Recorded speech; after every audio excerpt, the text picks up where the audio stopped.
কপাল লাগে, বুঝছো রে? কপাল কপাল, এটাই হলো কপাল। দেখ আমার তো বেটা ছল নাই, কিন্তু করলাম কি, বেটা ছলের চেয়ে বেশি হয়ে গেল আমার জামাই। কীভাবে? মনে করো ওই ছলটা মানুষ করছে কে? অন্যজন। আমার বিয়েই মানুষ করছে, করে ইউনিভার্সিটি ভর্তি টর্তি করে দিছে কত কষ্ট করে দিয়ে পাশ করে এসে আর চাকরি হয় না। চাকরি নিয়ে দিলাম, আমার জমি জমা বিক্রি করে চাকরি টাকরি নিয়ে দিলাম। এই ছলটা ধরো যে কষ্ট করে ইউনিভার্সিটি পর্যন্ত নিয়ে গেল, ওই বাপের কথা কি এই আমার জামাইয়ের এখানে শুনবে তেমনভাবে? আর সেটা কি আমি শুনবে দেবো? আমি তো আমি কুলু দিয়েই বসে রাখছি, যে সব সময় চেষ্টা করবো যে শ্বশুর বাড়ির থেকে যেন দূরত্ব থাকে। শ্বশুর বাড়ি কম যাবের করবো, যাইবারই দিব না, পারলে একটা ছেঁচা দেবো দুই একবার, দেখবো কোনো কথা বলবি না। কথা বলার মুখ আছে। এ তো আমার ইয়া থেকে আমি তো তার এই বড় জায়গাতে নিয়ে গেলাম। হ্যাঁ, সে যে বড় জায়গায় চাকরি করে সেটা কি আমার কল্যাণে? তো যখনই তোর উপর দিয়ে বড় করে কথা বলবি তখন তুই তোর উপর দিয়ে ডাবল কথা বলবো। তুই কি কোন বংশের মেয়ে? তোর ইয়ে আছে না? এই বংশের মেয়ের উপর দিয়ে কথা বলে এত বড় সাহস তার? বলে দিছি।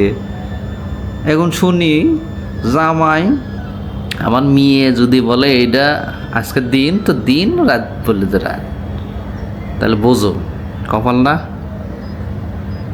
তুমি তোমার বেটারে ইউনিভার্সিটি দিলা, ভর্তি করালা, চাকরি বাকরি করে দেখো, চাকরি বাকরি করার সময় যদি পাইলেও তো কপাল ভালো, না পাইলে তো দেখবে যে এই আমার মতন অনেক মসের আলী আছে।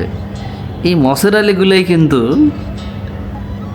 ওই সব ইউনিভার্সিটির ছেলেপেলেকে টোপ দেয়, তুমি আসো তোমার আমি চাকরি নিয়ে দেবো, বিনিময়কে আমার মেয়ের বিয়ে করতে হবে।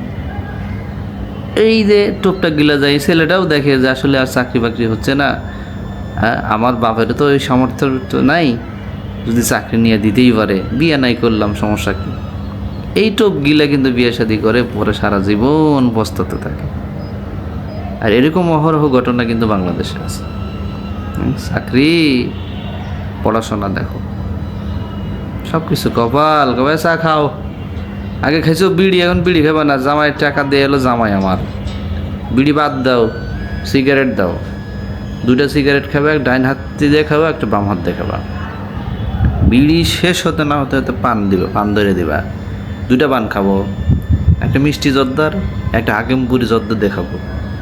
হ্যাঁ, আরে আমি যদি পান খাই, আশেপাশের লোকজন যদি কিছু না বলে, তাহলে পান খাওয়া ধইল না। তুমি সাধারণভাবে খাইলা, এ খাওয়াতে কী হয়ে গেল?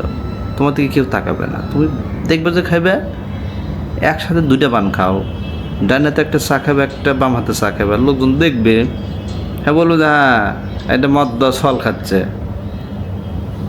আসো বসো খাই।